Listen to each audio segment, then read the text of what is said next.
Greetings, greetings, greetings, good people. Thanks for clicking on the video. It is hot topics time, okay? And we got an interesting lineup. Nicki Minaj is at it again, and her latest victim is SZA. Yes, SZA, okay? Trey Songz, he's on the lineup. TD Jakes, we got Ja Rule, and also Todd Bridges, okay? So if you are new here, welcome. Okay, if you're not, welcome back, Royal Family. Please pay your admission fee by hitting the like button. Okay, I greatly appreciate it. All right, so let's just get straight on into it, y'all. These hot topics are hot. Okay, Trey Songz, yet again.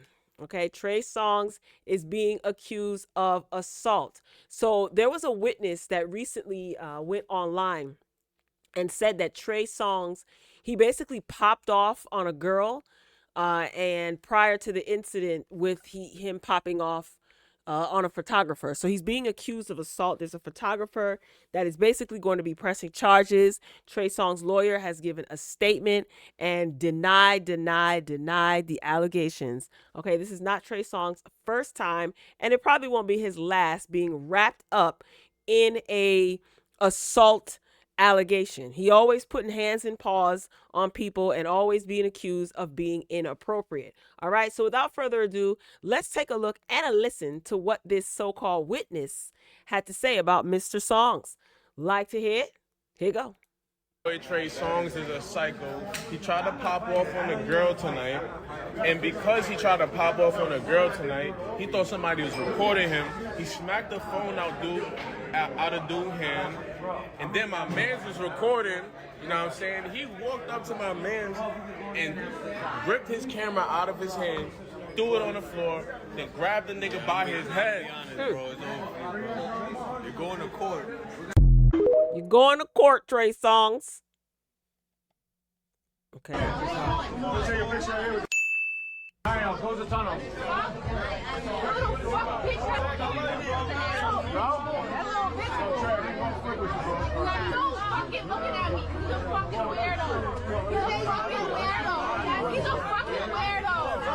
All right, so they in this spot in New York, and a lady is apparently calling Trey Songz a weirdo, and you can't really see much. I can't really see much, but Trey Songz is being called a weirdo. Who knows why? He probably tried to holler at her and she wasn't interested, or he probably touched her inappropriately. I don't know. I'm just speculating. So you can hear the lady cursing him out. All right, let's continue.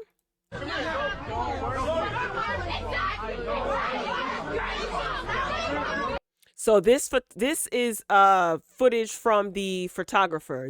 Me trying to reposition for the best angle.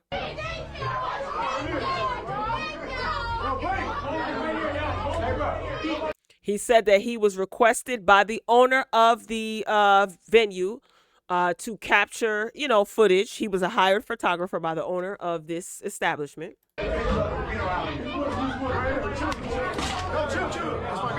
I don't give a fuck who it is, bro. Let him go. What the fuck is wrong with y'all? I don't give a fuck. Nigga, you see it's dramatic. Yo, chill. So basically, you could see the owner saying, chill. The owner is the one saying, chill, that's my guy.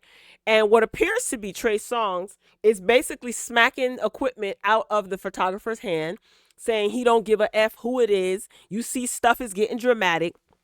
Basically, Trey Songz didn't want anybody filming his inappropriate behavior, I assume. So the Jasmine brand has reported that Trey's legal team pushes back on assault allegations. Quote, the media is unfairly turning an unfinished story into clickbait, end quote. Most people who have sense and are able to use logic and reasoning would probably say, yeah, this is probably clickbaity if we didn't have video footages and if Trey Songz didn't have a history of being hands-on with people. All right, so let's get into this article. All right, so the attorney, Trey Songz's attorney, basically said that the media is unfairly turning an unfinished story into clickbait to sell a new headline. That's lazy and unfair. What happened at the Ivy was the result of increasingly aggressive paparazzi invading an artist's personal space. Trey disputes the characterization of events. Trey disputes the characterizations of events, is cooperating fully with authorities and looks forward to the facts, not speculation, speaking for themselves. All right. So basically, the gentleman, Issa Mansour, let's call him Mansour. So this comes after videographer Mr. Mansour accused Trey of punching him in the head and shoving him into a wall outside the Ivy in Huntington, New York, early Sunday morning, July 13th. Mansour lately filed a police report and was treated at the hospital for a concussion, ladies and gentlemen. So this is all a lie. We have the video footages. Were you guys able to make out that that was Trey Songz? Or was that his security? So the man also said that he had a migraine he was treated for and other injuries. Authorities have launched an investigation. Thoughts? Well, Jasmine Brand, my thought is that if Trey can't keep his hands to himself, all right, he needs to be locked up and caged like the animal that he tends to behave like. Okay. I don't feel sorry for Trey Songz whatsoever. There has been numerous stories circulating in Hollywood and in the news that Trey Songz has been inappropriate on more than one occasion. So if he can't keep his hands to himself, then maybe he should be caged up like the animal that he behaves like. All right, moving along. Okay, y'all. Listen, Linda, listen. Nicki Minaj, her latest victim, her latest target. Let me not use the word victim. Her latest target is SZA. Yes, SZA. Okay, no, SZA's not a rap girl, but SZA is a successful R&B. Is she pop? You know, the genres change every weekend. Pop, R&B, whatever. Very successful, very popular. So she has been the latest target of Nicki Minaj's wrath. I am not going down the golden lane or the yellow brick road, excuse me, of what happened. I'm pretty sure all of you by now have seen the tweets, have seen the interactions, have seen the station heads, have listened to commentary from other commentators about Nicki Minaj. So I can't. I just don't understand why. The Breakfast Club talked about this earlier today, and Laura LaRosa did speak with TDE Punch, who is SZA's manager, Top Dog Entertainment. TDE stands for Top Dog Entertainment. Nicki Minaj was making fun of him. According to Nicki Minaj, he has been bullying her nonstop behind the scenes. She got tired of it. She decided to post a tweet basically calling him gay, pretty much, insinuating that he's gay. And SZA posted something about retrograde. The Barbs thought that she was responding to Nicki Minaj being subtly shady. Nicki Minaj fired back. Okay, it's a lot. It's a whole bunch of tweets that I don't even want to go down, but for the sake of the video here's something. So she posted, this is TDE Punch, Top Dog Entertainment. Like I said, this is SZA's manager. And the story goes that Nicki Minaj reached out to this guy, Punch, to do a feature, to have SZA feature on one of her songs many moons ago or years ago. It didn't happen. So some people are saying that this is probably why she has a gripe with TDE Punch. Nicki is saying that he has been bullying her behind the scenes. No one knows about it. And for some reason today she decided, or yesterday she decided to post this picture and say, me after I suck some zick. Guarantee you wouldn't fight a man. We have every tweet of your incessant bullying, lying, and more. And this is a picture of him, yada, yada. That's the tweet. Others are saying that TDE Punch posted a artist. I don't know the artist's name, but I did see the tweet on Twitter, now known as X. And Broken Barbies is the name of the song by this up and coming artist. And once he posted that, that's when Nicki posted this. Listen, the sequence of events is all a blur. Nicki has been going at everybody since last month. She just got a hit list and she's going after everybody. Okay, so here's some more information. Here's SZA right after Nicki posted that post about TDE Punch, Mercury retrograde, don't take the bait, LOL, silly goose. And then Nicki Minaj says, B, looking and sounding like she got stung by a F&B, ... draw on my face, fake freckles. She said that SZA has fake freckles. Go draw your fake freckles back on. You see how juvenile this is. SZA says, I don't give a F about none of that weird ish you poppin'. So SZA clapped back. She defended herself. Some of the barbs or some people on social media said, baby, you inserted yourself in something that didn't involve you. You are not the victim. And SZA says, I wasn't even talking about anyone. I had just got off stage talking about retrograde. She said people, added her, and it is what it is. So she went back and forth. Nicki went on and on and on. She was calling people broke. She's calling people fat. She says SZA's fat, skinny, and big or whatever at the same time. She just talked about body shamed her, talked about her physical appearance, yada yada. All right. So that's pretty much the long and short of it thus far. Here is what I will say. This doesn't even need to be drawn out seriously. The best way to get at somebody who behaves in the manner that Nicki Minaj has been behaving recently. I mean, she has a pattern of doing this, of lashing out. And you know what? Jess Hilarious said something. I wanna say this before I give my opinion. Jess Hilarious said on the Breakfast Club that it very well could be things going on behind the scenes that we don't see. And the only thing that we see is Nicki Minaj reacting. That very well could be true. But do you think that this is an effective approach to handle whatever is going on behind the scenes? You have money, right? You have lawyers, right?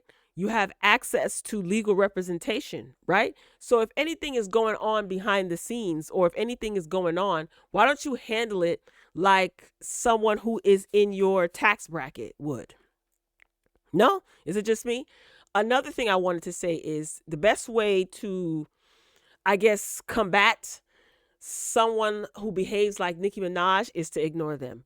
So, not saying that SZA was talking about Nicki Minaj. I don't know, because you know how people be trying to be funny and then they be like, no, I wasn't even, I don't like a try to be funny type of person.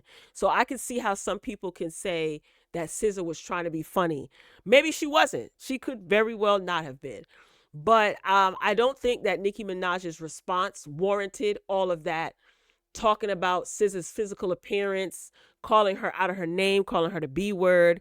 SZA did no such thing.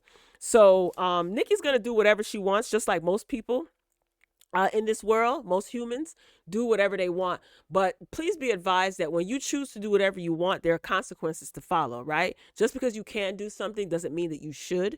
And of course, Nicki's fans, now it's war against SZA. So SZA is just basically a part of the long list of Nicki's so-called ops. Nicki then later on, last I heard, is that she went on to Station Head and started saying things like it's not that serious. It is what it is, or I don't know. Okay, it's not that serious. There's nothing more to really say about Nicki Minaj and how she has been going off on people lately. I would like to see it handled better, but people are going to do exactly what the heck they want to do.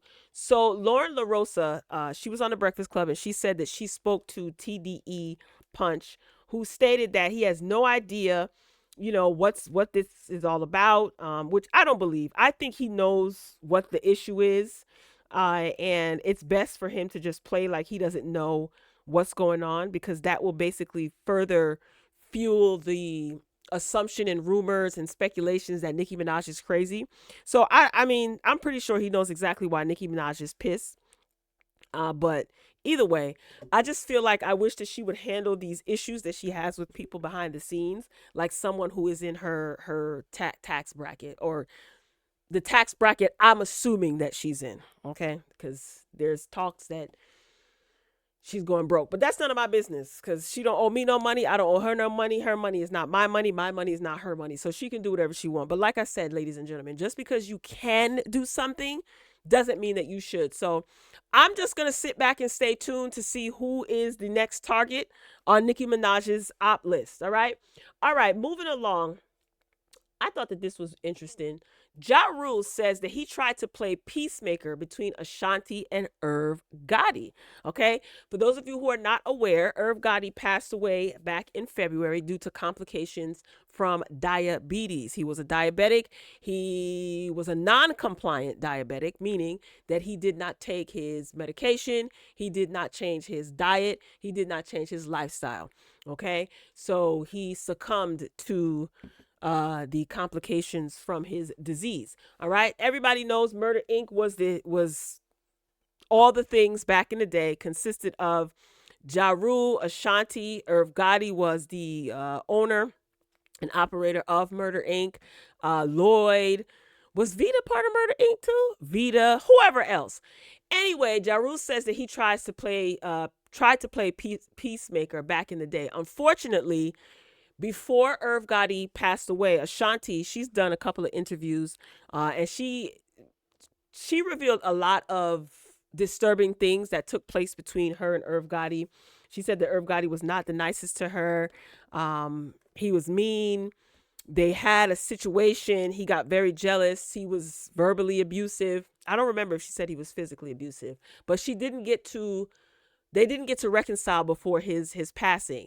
So the article basically reads, Ja Rule reflected on his past attempts to help Ashanti and reconcile. Speaking on the Bag Fuel podcast earlier this month, the rapper recalled numerous efforts made regarding a relationship between his brother and sister. However, in the end, he decided to take a step back from mediating their feud. Smart thing to do. Sometimes it's best to just not get involved. He goes on to say, it's really like a family thing. Okay. I'm y'all brother. How much do y'all want me to get involved? He continued to describe seemingly the awkward situation between everyone involved. He continues, we were like a family dynamic. It's just sad that my brother and sister were arguing and going through it like that. I tried to play the peacemaker. I tried plenty of times to mediate the ish, but it came to a point where I was like, you know what? I'm out of it. Y'all effing deal with it. I can only imagine the tension between the artists because of the situation between Ashanti and Irv. You know, when Ashanti no longer, this is the way that Ashanti paints the picture, when she no longer wanted to deal with Irv Gotti on an intimate level, he became spiteful. Okay, she did a really good interview with Angie Martinez. So that was interesting.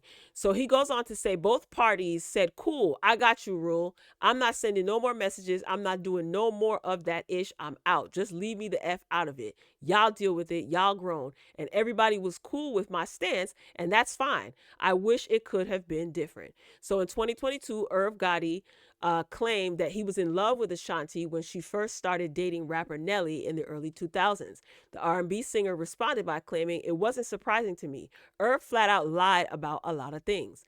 The Murder Inc. Records co-founder died in February 2025, reportedly suffering from a stroke that caused a brain bleed. In the heartfelt tribute, Ashanti shared her complicated feelings. Later on, she revealed that she had not reconciled with Gotti before his death. However, she claimed to have extended the olive branch. So after Irv passed away, this was the post that Ashanti posted on her social media platform, and it reads, I can't believe things ended like this, and it makes me so sad. We weren't on the best of terms the past few years, but as I've always said, through our ups and downs, I will forever be grateful for everything that you've done for me. So we made history, and that will remain infinite. I've always respected your musical genius and ability to push me to my best. All the greatness and positive things that came far outweigh the dark and negative times. Sorry, I got distracted. I've always prayed for you to find peace, sending love and prayers to the entire family. Rest well, rest in peace, Irv. I thought that was very nice of her, very mature of her as well. But the way she details it, and on top of rumors that were circulating back in the day, it appears that Irv was hell. And he was going through a lot. And he did, I don't remember, it was something on BET. I think they had like a Murder Inc. little mini docu-series, if I'm not mistaken. I don't know, they had one with Death Row with Dr. Dre and them, and they had one with Murder Inc. And he did admit that he was doing a lot. So at least he admitted, you know, where he was wrong. I think it was difficult for him to admit where he was wrong in certain areas. And it is unfortunate, but it seemed like even when he was alive and him and Ashanti weren't speaking, Ashanti has made peace with the situation. She said that she's extended olive branches, and I guess it wasn't successful. That's unfortunate. You know, I feel for his family, especially his kids, because not only they lost a father, but a lot of the negative information that's circulating on social media, they're old enough to understand. And remember when he had his reality show? Ooh, Lord, he was not the nicest to his wife. I'll leave it at that. All right, y'all, let's move this train along. Now, this was an interesting story.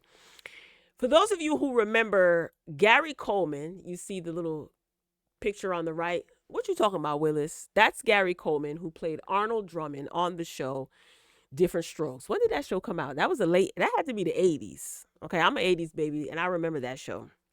Anyway, so Todd Bridges played his older brother, Willis, okay?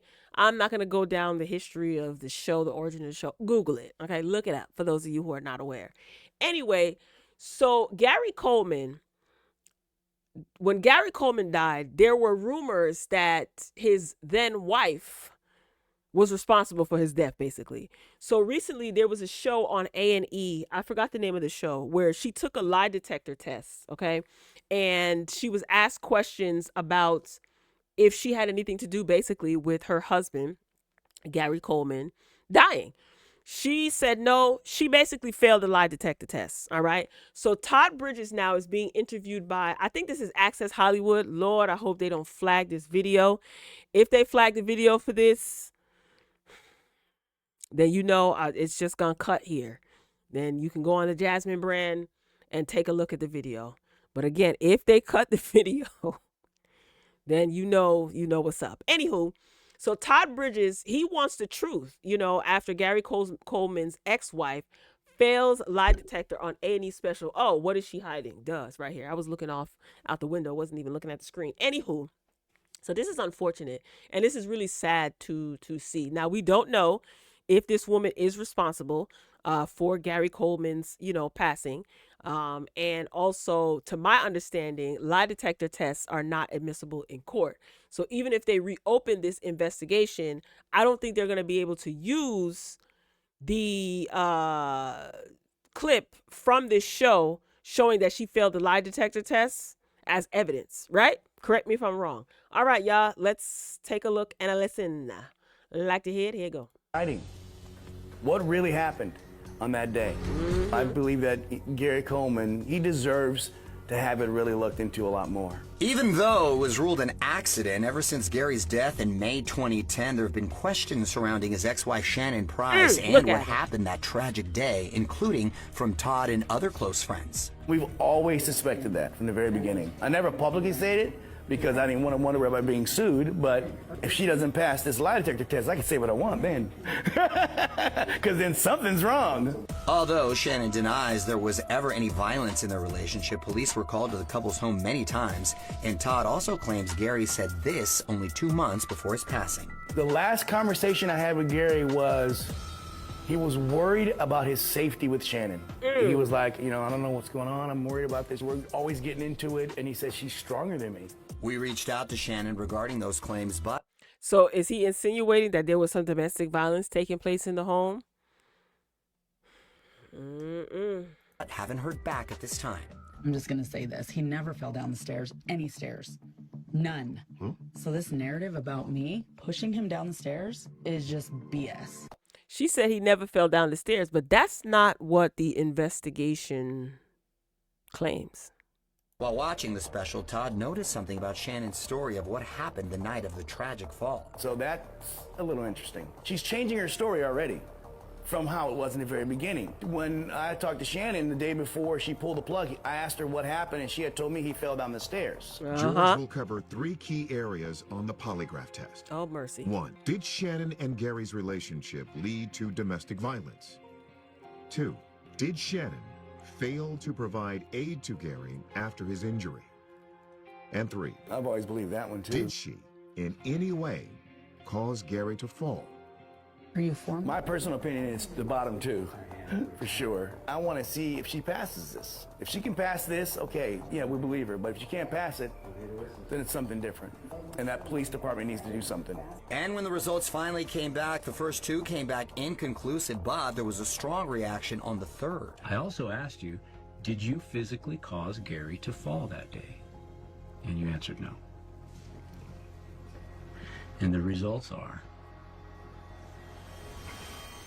you failed that exam. Wow, okay, so that one she flat out failed. That's crazy. I don't think I could play no more of these people content, y'all.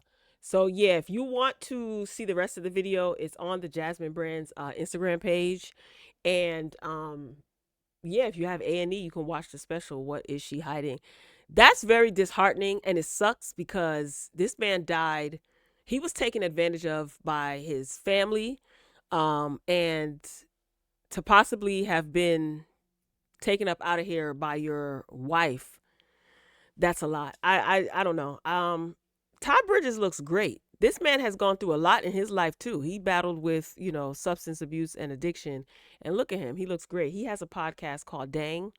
I didn't listen. I probably won't. But I know he's probably furious, and he had to kind of like censor himself because him and Gary were close. They grew up together, for Christ's sake. So it's like a brother to him in real life. It's just really unfortunate. I wonder if they're going to reopen the investigation. That should be interesting. All right, let's move it along to the main event, kind of. All right. So Vibe.com has been putting out some good articles for me to use today. So TD Jakes, right? He says that over 44,000 AI bots push lies of him attending Diddy freak-off parties. Here's my thing. Before I even get into the article, why are you talking about this now? I mean, I understand that he probably has a lot of time on his hands because he basically stepped down as lead pastor of the Potter's House. He passed the torch on to his daughter, Sarah Jakes, as well as her husband, Sarah Jakes Roberts, excuse me, she's a married woman, and her husband, Trey Roberts. His name is Trey, right? Anywho, so they're now the lead pastors of the Potter's House. But my whole thing is, why even the trial with Diddy is over. Maybe that's why he's talking. This would be the last thing that I would want to do an interview with, but I guess he trusted the interviewer, and I guess he feels like he has to clear his name. Okay, so the revered Reverend made the assertion during a conversation with John Hope Bryant. This was shared Sunday on July 13th, where he discussed being accused of carrying on an affair with the Bad Boy founder, as well as attending his infamous freak-off sex parties. All right, so this is where he sat down with Oprah, and I remember the two of them were talking about how they ain't got nothing to do with Diddy and all this other stuff, I guess. And now there has been, I'm going to play this in a minute, there has been photos and video, as a matter of fact, and photos circulating before Diddy even went to trial, like when he got arrested, even prior to him getting arrested, accusing TD Jakes of being a part of Diddy's, freak-off parties.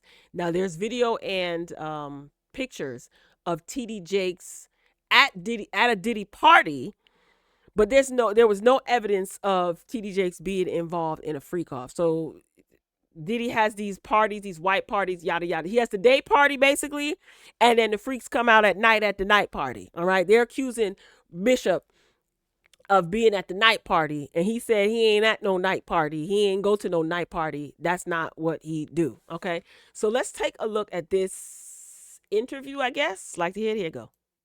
People try to get clickbait, playing around, trying to get clicks so they can get paid, so they can become relevant. And what he's saying and what I'm saying is knock that off.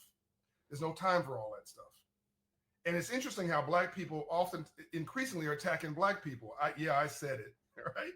You got a whole bunch of black celebrities, about 10 of them, that have been attacked by other black celebrities. We got enough problems. And might I jump in and say this? When that first broke out, it was 44,000 bots that were released on me. And for people who read, Swoops, who does the investigation for NBC and other news outlets, discovered that 98% of them were all artificial intelligence generated.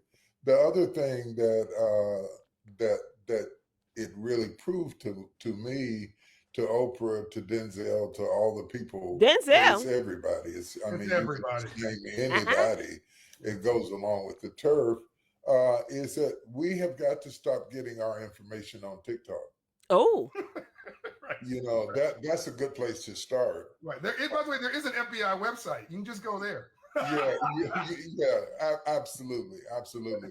And you know, that's kind of water under the bridge. If there were anything there, the FBI would have been in it. Everybody would have been in it. I just wanted to say it. There's no hiding it. It's like when I had my health scare. Within seconds, it was all over the world. Yeah. You wouldn't have to find it on Instagram. You wouldn't have to find it on YouTube. You would find it in the 6 o'clock news. You would find it everywhere. Much to my surprise, actually, when I had my health scare, how far it went. Because the world. I would like to point out that I was watching that Sunday. I was. And it made it around social media because it happened while he was streaming his service live. So yeah, that's about it. I don't want to listen to the rest because, like I said, playing people's stuff, you got to be very careful. Okay. But yeah, I don't know why he's talking about it now. I mean, I understand what the host was saying, that he's tired of seeing black celebrities attack other black celebrities. Yeah, me too, Nicki Minaj. Hello. But it's I don't know. He's a man of a particular age, so I guess he said it's water under the bridge. I hope he doesn't address this anymore. I don't know if he's guilty. I don't know if he's innocent. He hasn't been proven guilty. And I'm not one to just assume somebody's innocent just because they haven't been proven guilty. We've seen where that gets us nowhere. But yeah, I don't think that TD Jakes should be talking about this whatsoever. If you're gonna discuss this, then this should be discussed, or your lawyer should give a statement. I think just leave it be. If anybody wants to launch an investigation, they will. The truth has a funny way of always coming out anyway, even if it's years, decades later. All right. But yeah, y'all, that's all I got. Ain't got no more. You still have time to pay your admission fee. Please and thank you. Okay. Paying your admission fee means hitting the like button. And if you want to pay a little bit extra, you could drop down in the comments and share your thoughts. I like reading your comments and hearing your opinions and thoughts, so on and so forth. So this video has been long enough. I hope you enjoyed the hot topics for today. Yeah, I'm signing off. Thanks for watching. And as always, until next time, I will talk to you later.